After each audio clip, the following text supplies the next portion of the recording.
Hello नमस्कार मेरे साथियों। जौहर क्लासेस यूट्यूब चैनल पर आप सभी दोस्तों का स्वागत है और उम्मीद करता हूँ कि सारे दोस्त ठीक होंगे, स्वस्थ होंगे और अपनी तैयारी बेहतर कर रहे होंगे दोस्तों। ठीक है ना। तो आज फिर मैं आपकी सेवा में एक बार हाजिर हो गया हूँ। सभी को राधे राधे, जय श्री कृष्ण। बीएसटीसी के लिए महत्वपूर्ण प्रश्न उत्तरी लेकर जीके के लेकर मैं तैयार हो गया हूँ और आ गया हूँ आपके सामने। और आपकी फ़ोन की स्क्रीन पर पहला प्रश्न आपको दिख रहा होगा दोस्तों। बिना समय गवाए बिना आगे चलते हैं दोस्तों। ज़्यादा टाइम वेस्ट नहीं करेंगे, हम जो हमारे मुद्दे पर बात करेंगे। यहाँ पर जो पहला प्रश्न स्क्रीन पर दे रखा है दोस्तों, क्या दे रखा है तो देखो कि शिला शिला देवी का मंदिर निम्नलिखित में से किस जिले में स्थित है दोस्तों। शिला देवी का मंदिर निम्नलिखित में से किस किले में स्थित है। शिला देवी का जो मंदिर है दोस्तों वो किस किले में स्थित है ये पूछा गया है। तो शिला देवी का मंदिर किसका दोस्तों, किले में पूछा गया। कौन सा किला होगा? किला दोस्तों आमेर किला। कौन सा किला? आमेर किला। और आमेर के अंदर क्या है दोस्तों, इनका क्या है मंदिर, शिला देवी का क्या स्थित है, मंदिर स्थित। अचलगढ़ कहाँ पर आता है? सिरोही के अंदर आता है दोस्तों। मेहरानगढ़ कहाँ पर है? ध्यान रखना, मेहरानगढ़ जोधपुर के अंदर। और कुंभलगढ़ जो है राजसमंद के अंदर। कहाँ पर है दोस्तों? राजसमंद। इसका जो प्रारंभिक निर्माण करवाया था मौर्य शासक संप्रति मौर्य ने करवाया था और पुनः जो निर्माण करवाया था महाराणा कुंभा के द्वारा करवाया गया था दोस्तों। और ध्यान रखना, इसका जो वास्तुकार था कुंभलगढ़ दुर्ग का वास्तुकार, उसका नाम था मंडन। क्या नाम था? मंडन। आगे चलते हैं। बसंती नामक किले का निर्माण, मतलब बसंतगढ़ किले का निर्माण किसके द्वारा करवाया गया था दोस्तों? ठीक है, बसंतगढ़ जो किला वो भी सिरोही के अंदर है दोस्तों। और इसका जो निर्माण करवाया गया था महाराणा कुंभा के द्वारा। चार ऑप्शन दे रखे यहाँ पर। इसका जो निर्माण करवाया गया था महाराणा कुंभा के द्वारा करवाया गया था दोस्तों। ठीक है ना, महाराणा कुंभा के द्वारा। इनको कहा जाता है राजस्थान में स्थापत्य कला का जनक। इन्होंने विजय स्तंभ का निर्माण करवाया दोस्तों। विजय स्तंभ का निर्माण करवाया और विजय स्तंभ का निर्माण चित्तौड़गढ़ दुर्ग के अंदर करवाया। सारंगपुर विजय के उपलक्ष्य में 1437 के अंदर जो सारंगपुर विजय की थी इन्होंने, उसके उपलक्ष्य में करवाया था दोस्तों। ठीक है ना। आगे चलते। विजय स्तंभ का निर्माण किसके द्वारा करवाया? कुंभा के द्वारा। उसके अंदर कितना मंजिला है? 9 मंजिला। वो कितना मंजिला दोस्तों? 9 मंजिला।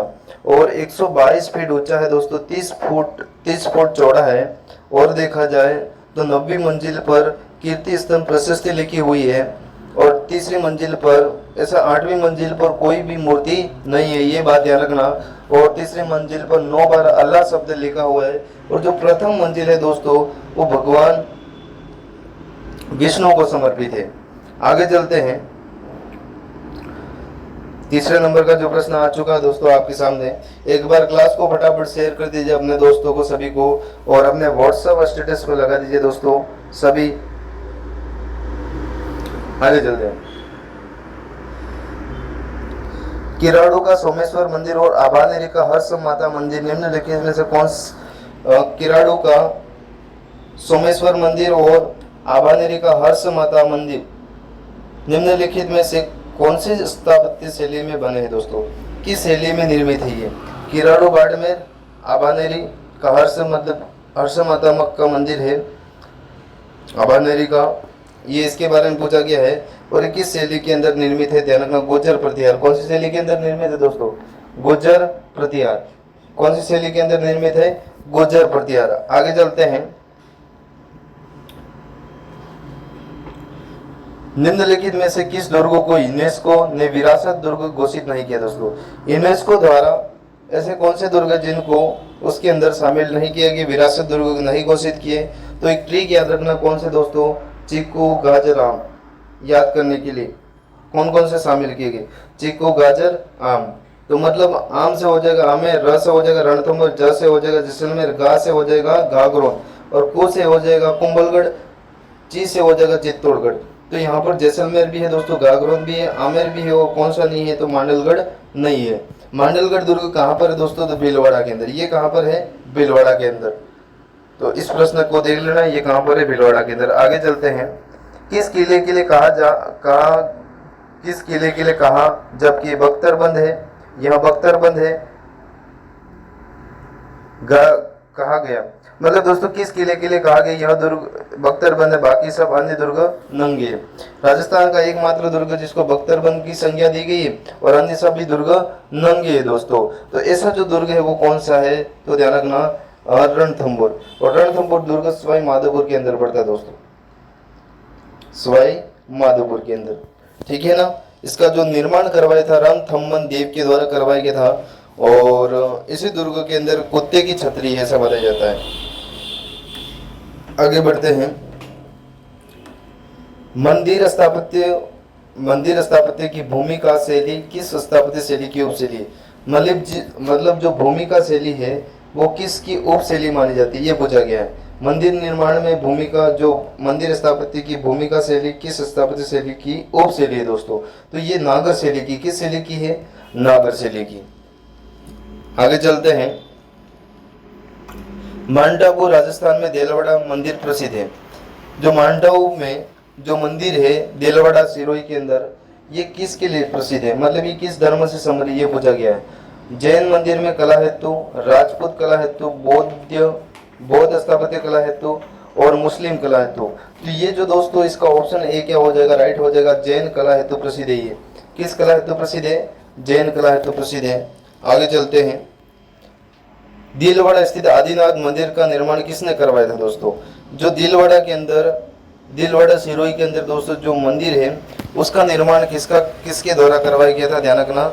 इसका जो निर्माण करवाया था विमल शाह के द्वारा। किसके द्वारा करवाया गया था, आदिनाथ जो मंदिर है, आदिनाथ मतलब जैन धर्म के अंदर 24 तीर्थंकर हुए। कितने तीर्थंकर हुए, 24 हुए, जिसमें आदिनाथ या ऋषभ देव थे वो प्रथम तीर्थंकर थे दोस्तों। तो इसका जो निर्माण करवाया था विमल शाह के द्वारा करवाया था। ऑप्शन जो सी क्या हो जाएगा हमारा, राइट हो जाएगा। आगे चलते हैं। मशहूर विमल शाही व लोणवसी मंदिर कहाँ पर है दोस्तों, ठीक है। लोण शाही भी कह सकते हो, ये वसी भी कह सकते हो। ये मंदिर कहाँ पर है, तो ये ध्यान रखना। ऑप्शन ए यहाँ पर देखा, आबू रणकपुर, रणकपुर, आबू रोड, बालोतरा। तो ये ध्यान रखना आबू पर्वत पर है। कहाँ पर है दोस्तों, आबू पर्वत पर है। आगे चलते हैं। राजस्थान के माउंट आबू स्थित देलवाड़ा मंदिर विख्यात है दोस्तों। ये प्रश्न 2 बार आगे घुमा फिरा के पूछा, किसके लिए प्रसिद्ध है, तो ध्यान रखना ये जैन धर्म मंदिर कला है तो प्रसिद्ध है। आगे चलते हैं। जोधपुर के निकट ओसिया मंदिरों का समूह किसकी देन है, ये बहुत इंपॉर्टेंट प्रश्न है दोस्तों। जोधपुर के निकट जो ओसिया मंदिरों का जो समूह है वो किसकी देन है, तो वो किसके, प्रतिहारों की देन है। किसकी देन है दोस्तों, प्रतिहार। मतलब डी ऑप्शन हमारा क्या हो जाएगा यहाँ पर, राइट हो जाएगा। डी आंसर राइट हो जाएगा और ये प्रतिहारों की देन है, ठीक है दोस्तों। यहाँ पर सूर्य मंदिर भी है। कौन सा मंदिर, सूर्य मंदिर भी है। आगे चलते हैं। रंगनाथ जी का मंदिर कहाँ पर है दोस्तों, रंगनाथ जी का जो मंदिर है वो पुष्कर के अंदर है। पुष्कर कहाँ पर है, पुष्कर के अंदर। रंगनाथ जी का जो मंदिर है दोस्तों वो कहाँ पर स्थित है, पुष्कर के अंदर। आगे 13वें नंबर का प्रश्न आ चुका आपके सामने। एक बार फटाफट क्लास को शेयर कर दीजिए सभी लोग।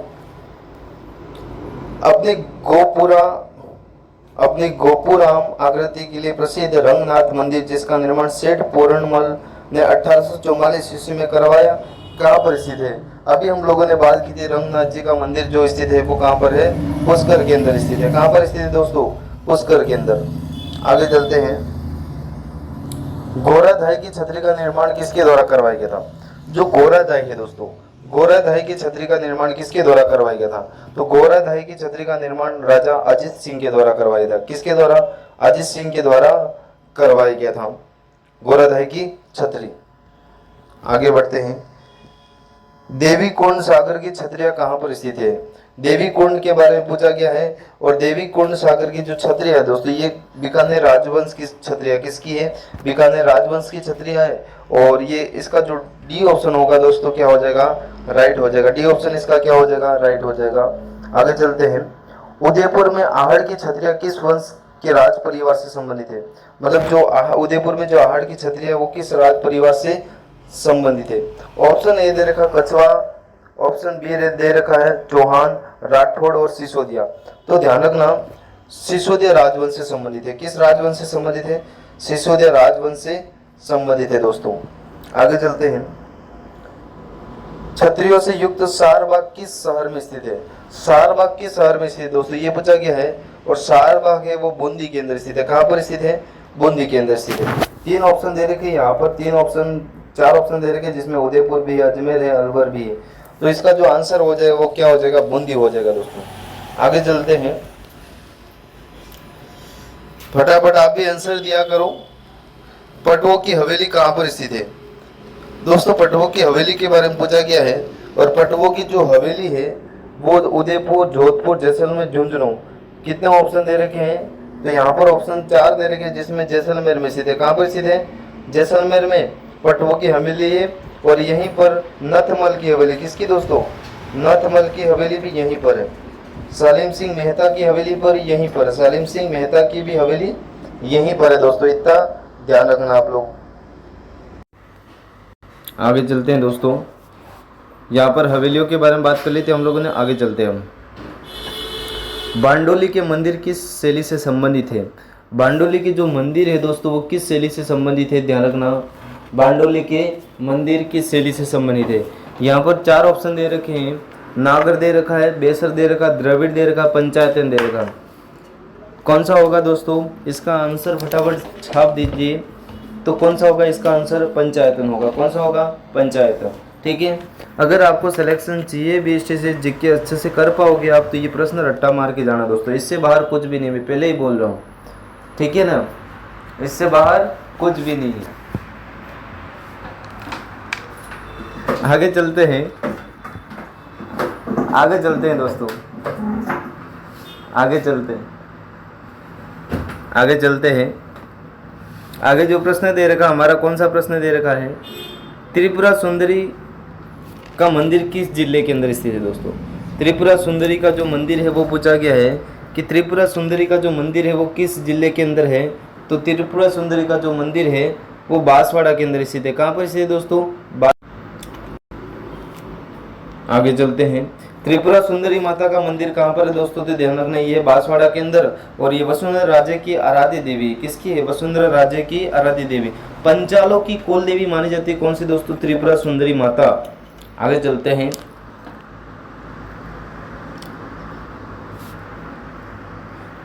21वां नंबर का प्रश्न आ चुका है। फटाफट इसका आंसर देने की कोशिश करें सभी दोस्त।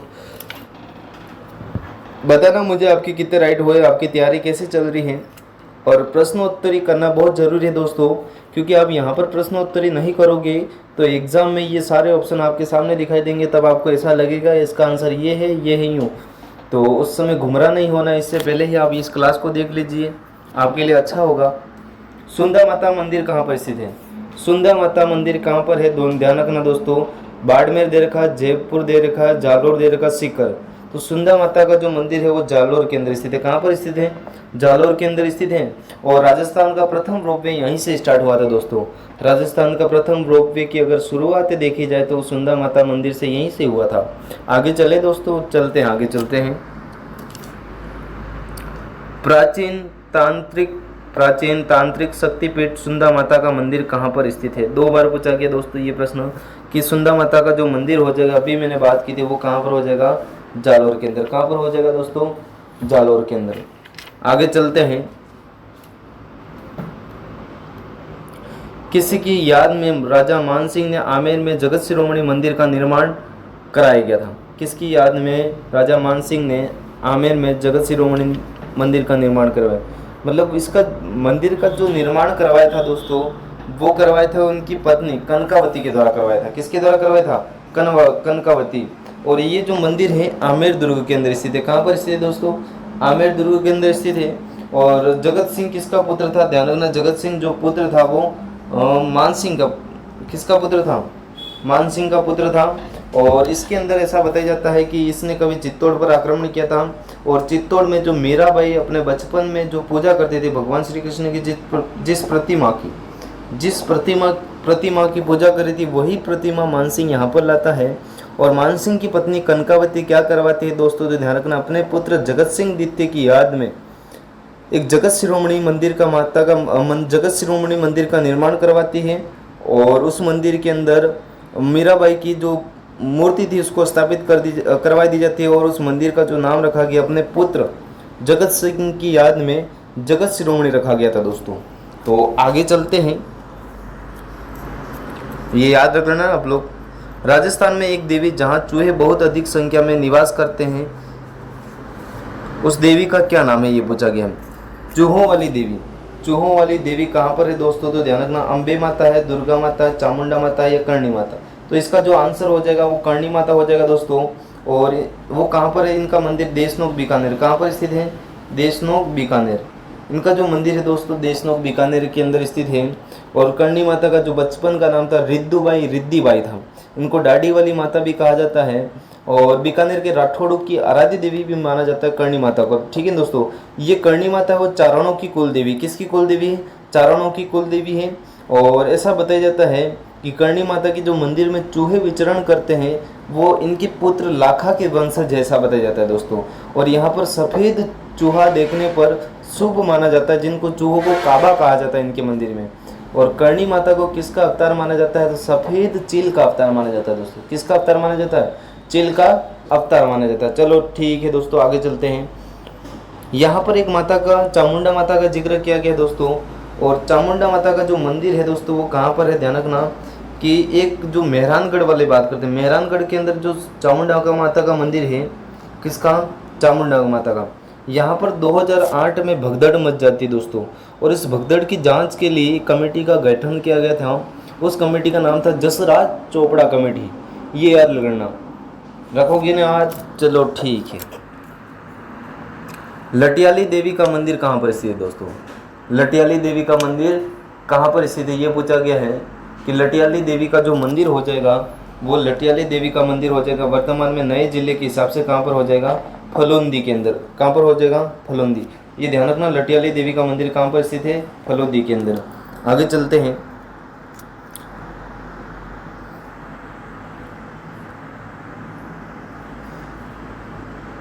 रणकपुर मंदिर किस तीर्थंकर को समर्पित है दोस्तों। यहाँ पर ऑप्शन 3 ही दे रखे, आज मिस प्रिंट हो गया, एक मैं दे देता हूँ और दे देता हूँ कि क्या दे दूँ, एक दे देता हूँ मैं आदिनाथ। क्या दे दूँ, आदिनाथ। आदिनाथ ये ऑप्शन है आपका दोस्तों। ये डी ऑप्शन है, कौन सा है, ये ए ऑप्शन हो जाएगा, ये बी ऑप्शन हो जाएगा, ये सी हो जाएगा और ये आपका डी हो जाएगा, ध्यान रखना। तो रणकपुर जैन मंदिर किस तीर्थंकर को समर्पित है, यहाँ पर दे रखा, सॉरी दोस्तों ऊपर दे रखा, वैसे यहाँ पर दे रखा साइड में आदिनाथ। तो इसका जो आंसर भी हमारा क्या है, आदिनाथ दोस्तों। क्या है, आदिनाथ, जिसको ऋषभ देव भी कहा जाता है। रणकपुर जैन मंदिर में कितने खम्भे हैं दोस्तों, रणकपुर हो सकता है मैंने ये जो प्रश्न है 2-3 बार करवा दिया दोस्तों।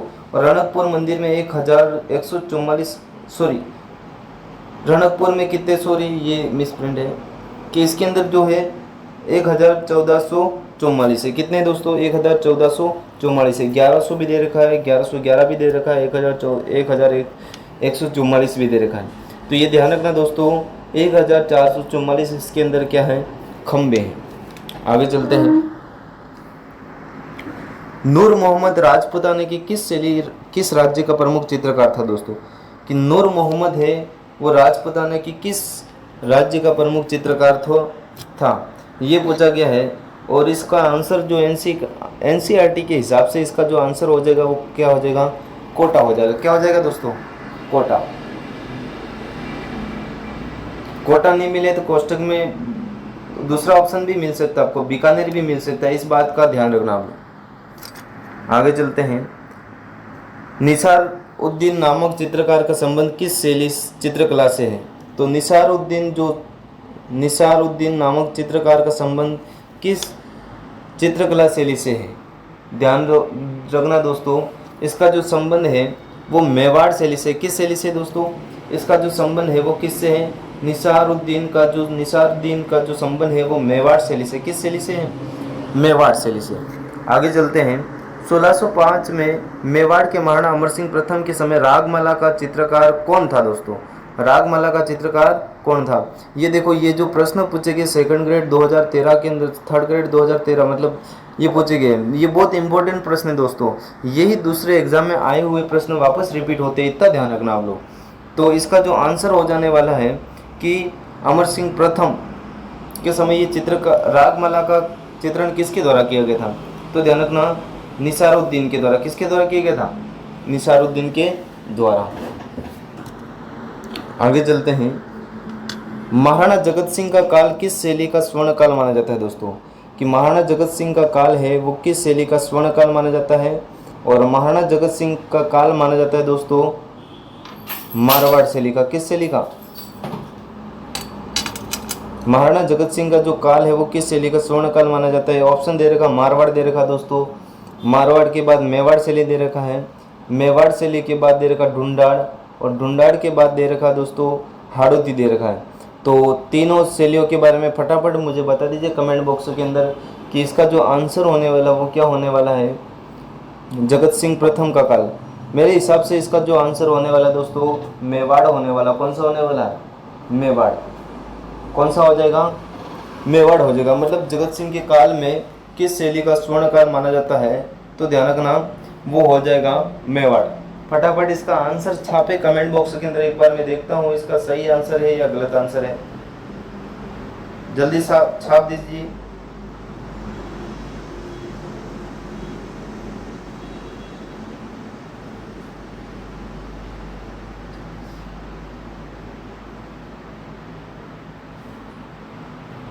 ठीक है ना, जल्दी छापे।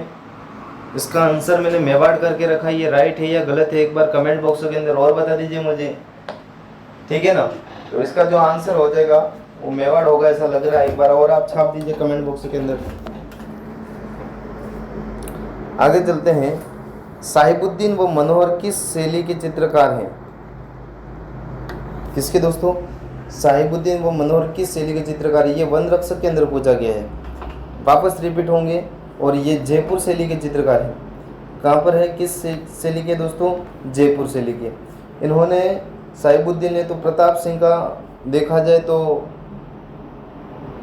क्या बनाया था? ध्यान रखना, साहिबुद्दीन। और साहिब राम पूछा जाए तो उदयपुर शैली का होगा। अगर साहिब राम पूछा जाए, राम विजय जोड़ जाए तो वो किस शैली का होगा? साहिब राम होगा तो उदयपुर शैली, और साहिबुद्दीन होगा तो ध्यान रखना ये होगा जयपुर शैली का। इसने प्रताप सिंह का आदमकद चित्र बनाया था, और जहाँ पर आदमकद चित्र बनाया जाए उसको हम दोस्तों क्या कहते हैं? उस शैली को बेसलो शैली के नाम से जानते हैं। किस शैली के नाम से जानते हैं? बेसलो शैली के नाम से जानते हैं। आगे चलते हैं। लांगुरिया गीत का संबंध किस से है दोस्तों? लांगुरिया गीत का संबंध है, सीधा पूछा गया है, लांगुरिया गीत का संबंध है। लांगुरिया गीत का जो संबंध है वो केला देवी से। किससे दोस्तों? केला देवी से। और इनके मंदिर में ये यादव की जादौन शाखा की वंश की कुल देवी है दोस्तों। यादव जादौन शाखा की जो होती है यादवों की, उसकी कुल देवी मानी जाती है। कौन? केला देवी। और ध्यान रखना है इनके मंदिर में एक मेला भरता है, उस मेले का नाम है लक्खी मेला। कौन सा मेला? लक्खी मेला। कौन सा मेला भरता है? लक्खी मेला। इतना ध्यान रखना। शीला देवी का मंदिर है जयपुर के अंदर है दोस्तों। करणी माता का बीकानेर हो जाएगा। रानी सती का मंदिर झुंझुनू के अंदर है। आगे चलते हैं। लांगुरिया गीत किस मंदिर में गाया जाता है? किस मंदिर पर गाया जाता है? यह मंदिर में गाया जाता है तो केला देवी। इसका जो आंसर होने वाला है केला देवी। अगर आपसे पूछा जाए कि राजस्थान के लोक साहित्य में सबसे लंबे लोकगीत किसके हैं तो ध्यान रखना जिन माता के हैं। और जिन माता के मंदिर में 2.5 प्याले की शराब भी चढ़ती दोस्तों। 2.5 प्याले की शराब चढ़ती है, जिसको वर्तमान में क्या कर दिया है? बंद कर दिया। जिन माता का जो मंदिर है दोस्तों वो रेवासा सीकर के अंदर है। कहाँ पर है? रेवासा सीकर के अंदर। चलो ठीक है, आगे चलते हैं। पटेलिया, बिचिया, बिचियो एवं लालर क्या है? क्या पूछा गया है कि पटेलिया पूछा गया, बिचियो पूछा गया एवं लालर, ये है क्या दोस्तों? राजस्थानी आभूषण है, राजस्थानी लोकगीत है, राजस्थानी लोक वाद्य यंत्र है, वाद्य है या फिर लोक नाट्य है? तो ध्यान रखना ये है राजस्थानी आभूषण है। क्या है दोस्तों? राजस्थानी आभूषण है। अब आगे चलते हैं। 35वां नंबर का प्रश्न आ चुका आपके सामने, और फटाफट क्लास को एक बार शेयर कर दीजिए। इतना तो आपका ये कर्तव्य, आपका ये काम है कि क्लास को शेयर करना है दोस्तों। पावना गीत कब गाया जाता है? ये पूछा क्या है कि पावना जो गीत है दोस्तों वो कब गाया जाता है? बेटी की विदाई पर, ससुराल में जमाई के आगमन पर, ब्याह जी के आगमन पर, या फिर पुत्र के पैदा होने पर? तो ध्यान रखना पावना गीत जो गाया जाता है ससुराल में जमाई के आगमन पर जो गीत गाया जाता है उस गीत का नाम है पावना गीत। आगे चलते हैं दोस्तों। पंडित जसराज का संबंध किस घराने से, ये पूछा गया है। पंडित जसराज का जो संबंध है दोस्तों किस घराने से, ये पूछा गया है। और इसका फटाफट आंसर छापे। मेवाती घराना दे रखा है यहाँ पर, मेवाती घराने के बाद दे रखा है जयपुर घराना दे रखा है, और जयपुर घराने के बाद और दे रखा है डागर घराना दे रखा दोस्तों, और अंतरोली घराना दे रखा है। तो इसका जो पंडित जसराज का जो संबंध है वो मेवाती घराने से, किस घराने से है, मेवाती घराने से है। ये ध्यान रखना, बहुत इंपॉर्टेंट प्रश्न है आपके लिए, ऐसे के ऐसे आपको एग्जाम के अंदर मिल जाएंगे, ध्यान रखना ऐसे के ऐसे मिलेंगे। मेवाती घराने से। नृत्य की कथक शैली का आदिम घराना कौन सा है, तो कथक शैली का अगर पूछा जाए, आदिम घराना पूछा जाए कथक शैली का कौन सा है दोस्तों, तो ये जयपुर हो जाएगा। कौन सा हो जाएगा, जयपुर। अगर कथक शैली का आपसे पूछा जाए तो कौन सा हो जाएगा, जयपुर दोस्तों। आगे चलते हैं। राग मंजरी एवं रागमाला जैसे प्रसिद्ध संगीत ग्रंथों के रचयिता कौन है। राग मंजरी एवं रागमाला जैसे प्रसिद्ध ग्रंथों के रचयिता कौन है, तो ध्यान रखना यहाँ पर 4 ऑप्शन दिए गए हैं, पुंडरीक विठल, उद्योतन सूरी, महाकवि वृद्ध और सारंगधार। तो रागमाला और राग मंजरी के जो संगीत जो ग्रंथ है उसके रचयिता कौन है, पुंडरीक विठल है दोस्तों। कौन हो जाएंगे, पुंडरीक विठल। आगे बढ़ते हैं। राग मंजरी के रचयिता कौन है, ये वापस आ गया, राग मंजरी के रचयिता कौन है, तो इसके भी कौन हो जाएंगे, सॉरी इसके भी आंसर वही होगा जो ऊपर का था, पुंडरीक विठल। क्या हो जाएगा दोस्तों, पुंडरीक विठल। आगे चलते हैं। किस संत ने भक्ति की अपेक्षा योग पर अधिक बल दिया था। ऐसा कौन सा संत था भक्ति की अपेक्षा योग पर अधिक बल दिया था, ऐसा कौन सा संत था। जसनाथ जी थे या फिर कौन थे, जसनाथ जी थे, लालदास जी थे, चरणदास जी थे, ये दादू दयाल जी थे। फटाफट इसका आंसर छापे, कौन थे, तो ध्यान रखना इसका जो आंसर हो जाने वाला है वो जसनाथ जी थे, जिन्होंने जसनाती संप्रदाय की स्थापना की थी दोस्तों। और इनके संप्रदाय में एक नृत्य किया जाता है, उस नृत्य का नाम था कतरिया अग्नि नृत्य। और अग्नि नृत्य को अगर किसी ने संरक्षण दे रखा है तो वो बीकानेर के महाराजा गंगा सिंह थे दोस्तों। ये अग्नि नृत्य करते समय धधकते हुए अंगारों के अंदर जब इस तरह से ऐसे निकलते हैं, यहाँ से इधर निकलते हैं, तब किस जय घोष का उपयोग करते हैं दोस्तों, ध्यान रखना, फतेह फतेह। किसका उपयोग करते हैं, फतेह फतेह। और इन्होंने कितने नियम दिए थे, ध्यान रखना कि इन्होंने 36 नियम दिए थे। कितने नियम दिए थे, 36। और 20 + 9 आ जाए तो विष्णुई संप्रदाय से संबंधित होगा दोस्तों, जाम्बू जी के द्वारा, ठीक है ना। इन्होंने 36 नियम दिए थे। कितने नियम दिए थे, इन्होंने दिए थे 36 नियम। देखो चरणदासी संप्रदाय के अंदर कितने नियम दिए गए थे, ध्यान रखना, 42 नियम। कितने नियम दोस्तों, 42 नियम। जाम्बू जी के कितने नियम दिए गए, तो ध्यान रखना 29 नियम दिए थे।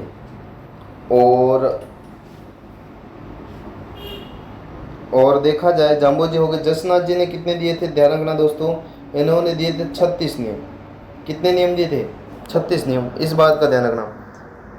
पुष्टि मार्ग संप्रदाय से प्रश्न है दोस्तों, ये पुष्टि मार्ग के प्रवर्तक कौन थे दोस्तों, पुष्टि मार्ग के संस्थापक कौन थे, ध्यान रखना। पुष्टि मार्ग के अगर संस्थापक थे निम्बार्काचार्य थे, वल्लभाचार्य थे, रामानुजाचार्य थे या कृष्णाचार्य थे, तो इसका जो आंसर हो जाएगा बी राइट हो जाएगा, वल्लभाचार्य थे दोस्तों। आगे चलते हैं। गोडवाड़, सिरोही, आबू मेवाड़ तथा गुजरात में जैन धर्म के तीर्थंकर के जीवित स्वामी, वापस पढ़ता हूँ इस प्रश्नों को। गोडवाड़, सिरोही, आबू मेवाड़ तथा गुजरात में जैन धर्म के एक तीर्थंकर के जीवित स्वामी स्वरूप की परिचायक मूर्ति सर्वाधिक संख्या में निर्मित हुई है। यह जीवित स्वामी तीर्थंकर थे। ऐसे कौन से स्वामी थे जिनके बारे में पूछा गया दोस्तों, तो ध्यान रखना, तो कौन से थे, महावीर स्वामी थे। कौन से थे, महावीर स्वामी। आगे चलते हैं। छठ पूजा में किस देवता की पूजा की जाती है दोस्तों, विष्णु, शनि, सूर्य और गुरु। अगर छठ पूजा में जिस किसी देवता की पूजा की जाती है तो वो देवता कौन सा है, तो कौन, ध्यान रखना, सूर्य। कौन सा देवता हो जाएगा हमारा, सूर्य देवता। कौन सा हो जाएगा दोस्तों? सूर्य हो जाएगा। आगे चलते हैं। धारी संस्कार राजस्थान की किस जनजाति में प्रचलित है? यहाँ पर चारों जनजातियों का नाम दे रखा, भील दे रखा, डामोर दे रखा है, सहरिया दे रखा और ग्रासिया। तो धारी जो संस्कार का जो संबंध है वो किस संप्रदाय से किस जनजाति से संबंधित है दोस्तों? तो ध्यान रखना, धारी जो संस्कार है वो किस जनजाति से संबंधित है? तो ये हो जाएगी सहरिया जनजाति। ये बारां के अंदर निवास करती है। कहाँ पर दोस्तों? बारां के अंदर। आगे चलते हैं। मौसर क्या है? ये पूछा गया मौसर क्या है? शादी में उपहार देना, राजस्थान में मृत्यु भोज की प्रथा है, शादी की प्रथा है या जन्म का रीति रिवाज है दोस्तों? तो मौसर क्या है? तो ध्यान रखना, राजस्थान में मृत्यु भोज की प्रथा, राजस्थान में मृत्यु भोज की प्रथा है, इसको हम क्या कहते हैं? मौसर कहते हैं। क्या कहते हैं दोस्तों? मौसर कहते हैं। आगे चलते हैं। नवनिर्मित ग्रह के उद्घाटन की रस्म को क्या कहा जाता है? कि नवनिर्मित ग्रह के उद्घाटन की रस्म को क्या कहा जाता है दोस्तों? तो क्या कहा जाता है दोस्तों? ध्यान रखना,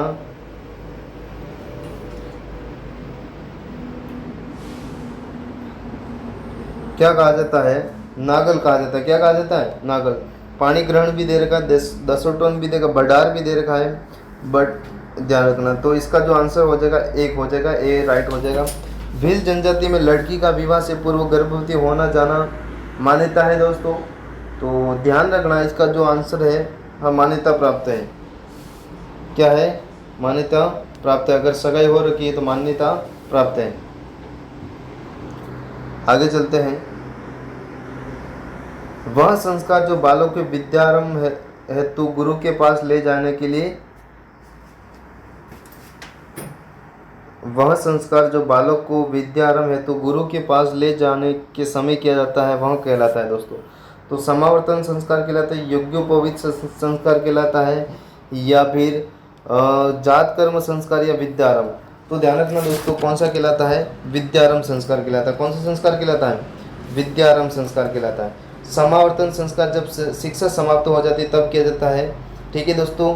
और जात कर्म जब संस्कार मतलब जब बच्चे का जब जन्म होता है, बालक शिशु का जब जन्म होता है तब उसको जन्म घुट्टी पिलाई जाती है, इसको हम कहते हैं जात कर्म संस्कार। आगे चलते हैं। वह रस्म जिसमें पिता वधू की जिम्मेदारी वर को सौंपता है दोस्तों। वह रस्म जिसमें वधू की जिम्मेदारी वर को सौंपता है, उस रस्म को हम क्या कहेंगे दोस्तों?